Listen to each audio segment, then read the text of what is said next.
Ephesus, modern-day Turkey, is where we know it as, but Ephesus in their day was the hub of so many things. It was the center of the Mediterranean world. People traveled there from all over the place. Because in the Greek and the Roman days, Ephesus was in its height. It was having its heyday. Most people traveled to Ephesus by boat. It had an inland port that was just beautiful and peaceful, so people would travel there by boat, whether from the other side of the Mediterranean, or from Egypt, or from Rome, or somewhere else. People would travel there by boat. And as they got there, they would travel inland on a river called the Orontes River. It doesn't exist anymore because it's been filled in with silt and other things. But it used to be there, and they would just glide inland into this beautiful, calm, peaceful port. And when they did, they were pampered when they arrived with the bathhouse. The bathhouse, it was bigger than the Lowe's store across the street. It was huge. And it wasn't just a bath where you would go and refresh yourself and take a shower from your long journey on your boat. It was a place where you could take a cool bath in the summer. You could take a warm bath in the winter. You could talk with your friends. You could listen to the latest philosophy. You could have some food and drink. You would relax there after your long journey, and you just stay alive at the bath. Once you were done at the bath, you would turn to the only road that anybody wanted to go on. The Arcadian Road was one of the biggest, widest roads in the world at the time. Over 30 feet wide, white marble, leading you into the city. It was gorgeous. And this was not a road that you would just race down into town. This is a road that you would stroll on, because the road into town had shops, and it had stores, and it had restaurants, and it had seating areas. It had these tall areas where you could look around at everything for the over quarter mile of this road into town. So people would take a long time down this road. They'd see their friends, they'd stop and talk, they'd buy the latest inventions that were there, they would stop for a bite to eat, they would relax, they would have a great time. It was just this relaxing, beautiful, amazing scene. Well, once you get into town, then you have a choice of what to do and where to go. Oftentimes people would choose the theater. And the theater was one of the biggest theaters around. 66 rows of seats, 25,000 people could fit in this theater. So you could go to the latest speech, the latest presentation, the latest theatrical show, whatever it was that you wanted to see, you could go there.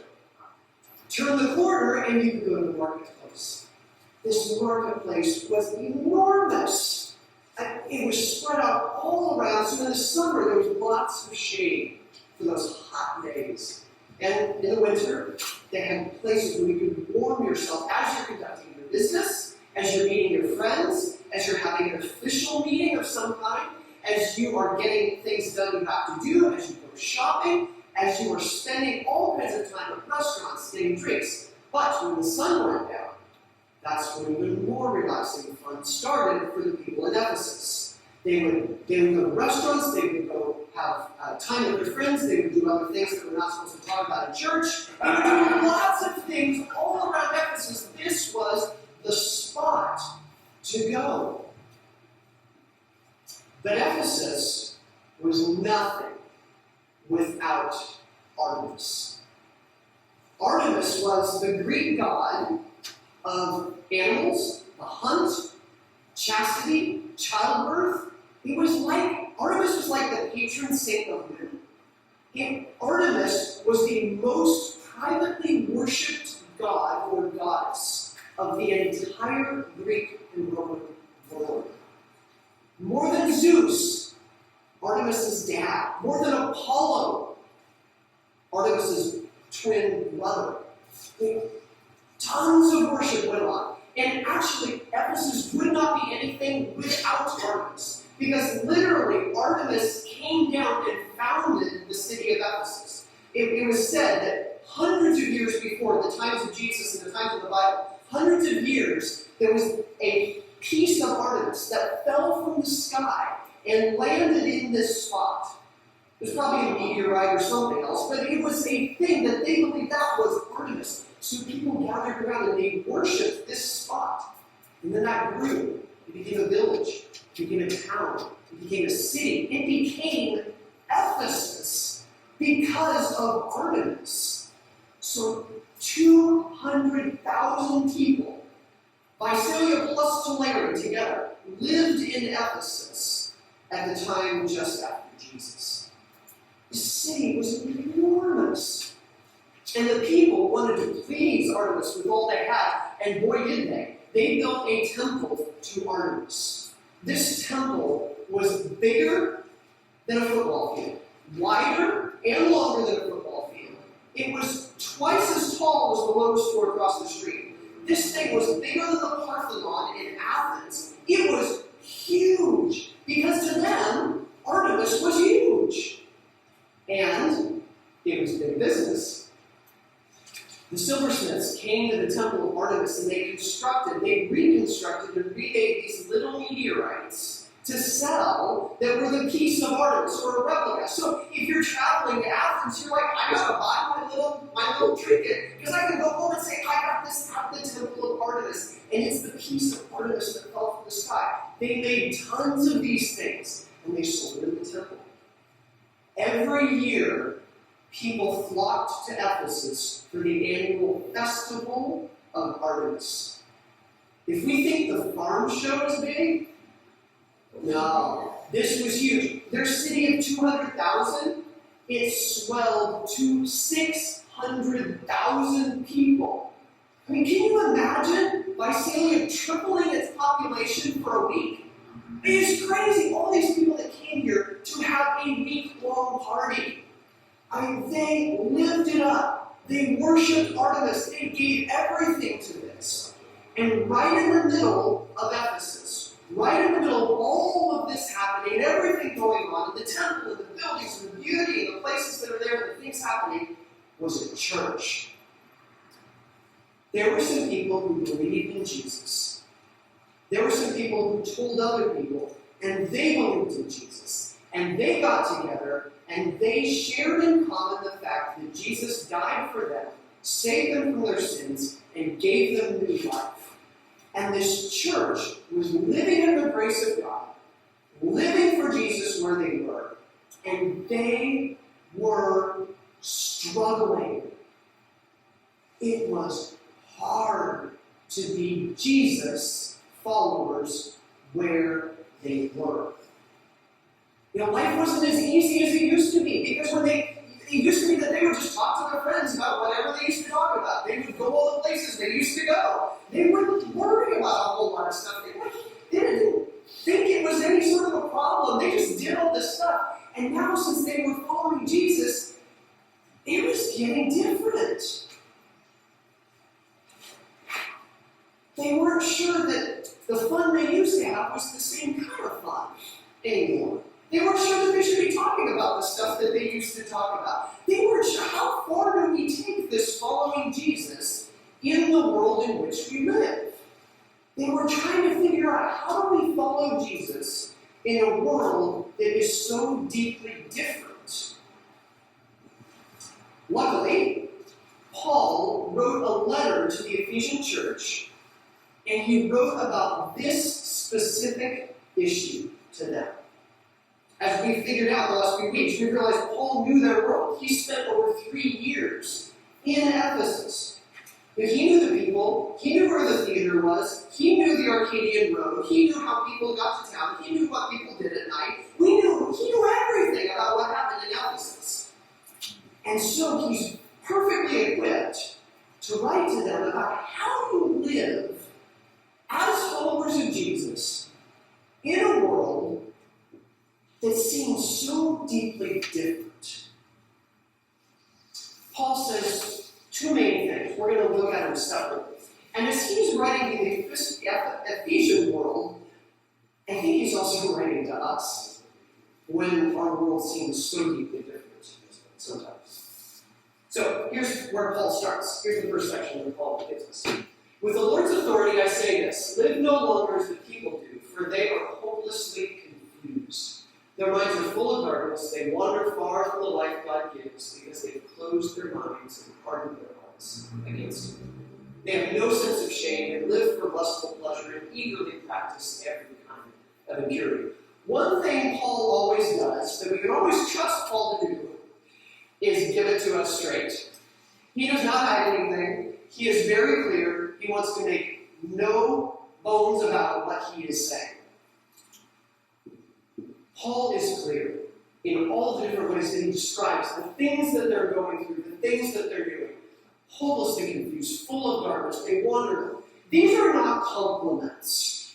I don't think these are the list of things that some people at least want to be. This isn't the recipe for success in Paul's eyes.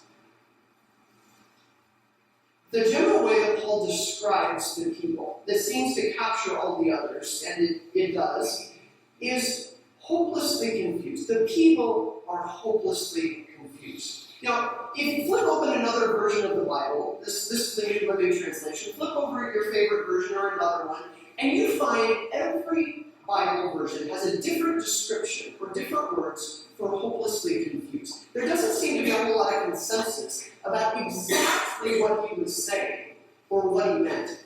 It kind of had a range of different things. Not complimentary things, but a lot of different things.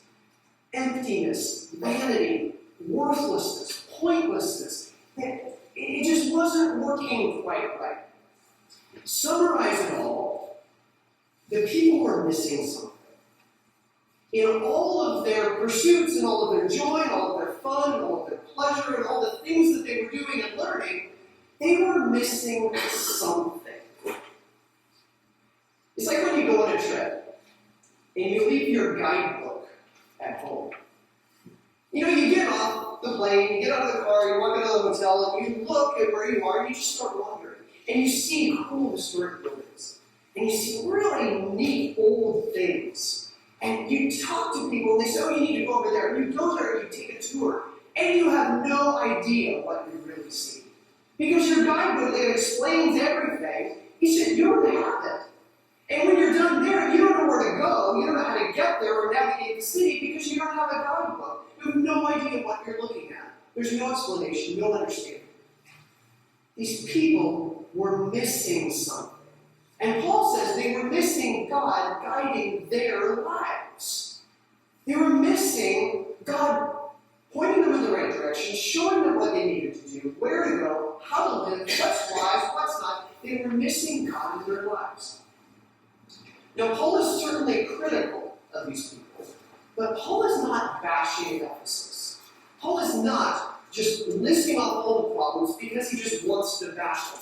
And hopefully, heaven forbid, we don't just bash our own community and our own world because we might follow Jesus. We look at them and say, wow, you are just hopelessly confused. Paul's looking at them and saying, you are missing God guiding your life. Because when God is guiding your life, you have understanding, you can see, you can know where to go. It's good, it's pure, it's rich, it's fulfilling, it's valuable. Sometimes, when we're trying to follow Jesus and the world is deeply different, it leads us to go a different way.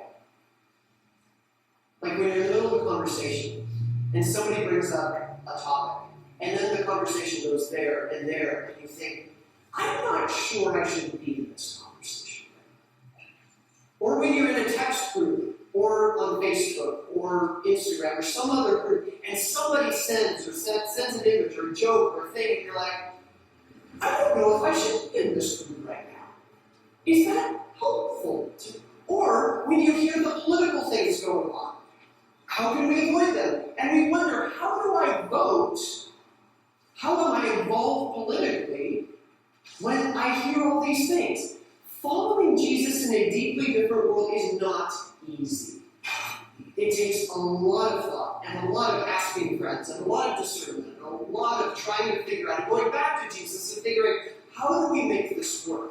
It is not easy. And it has costs. It has social costs, it can have financial costs, it can have career costs, it can have all kinds of costs. But it can also have some great benefits, which is where Paul goes next, in the next section that he shows us. He says this, but that isn't what you learned about Christ. Since you have heard about Jesus and have learned the truth that comes from him, throw off your old sinful nature and your former way of life, which is corrupted by lust and deception. Instead, let the Spirit renew your thoughts and attitudes. Put on your new nature, created to be like God, truly righteous and holy. I love the contrast. They used to be, you're in a world that is hopelessly confused. That's not you. He says, you've learned about Christ. You've heard about Christ. You have learned the truth. The truth does not leave us hopeless. The truth does not leave us confused. The truth brings us understanding and freedom and awareness and guidance and understanding. The truth is good for us. I love where Paul starts this whole thing. He says, actually in the last section, he started out this whole thing that was live no longer this way. Because that's not you.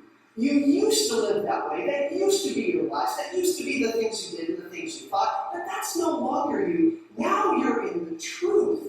You have heard the truth. You have learned the truth. And that can guide you in a deeply different world. And it seems like Paul's saying to follow Jesus in a deeply different world points us to live God's way. God's way is often different than the way of our deeply different world. God's way often shows us something deeply different than we look at, than we think about, that we value our lives on, that we point to. God's way causes us to live a different kind of way. In a deeply different world, that is something that's challenging to be able to do. But following Jesus in a world that seems different points us to live in God's way.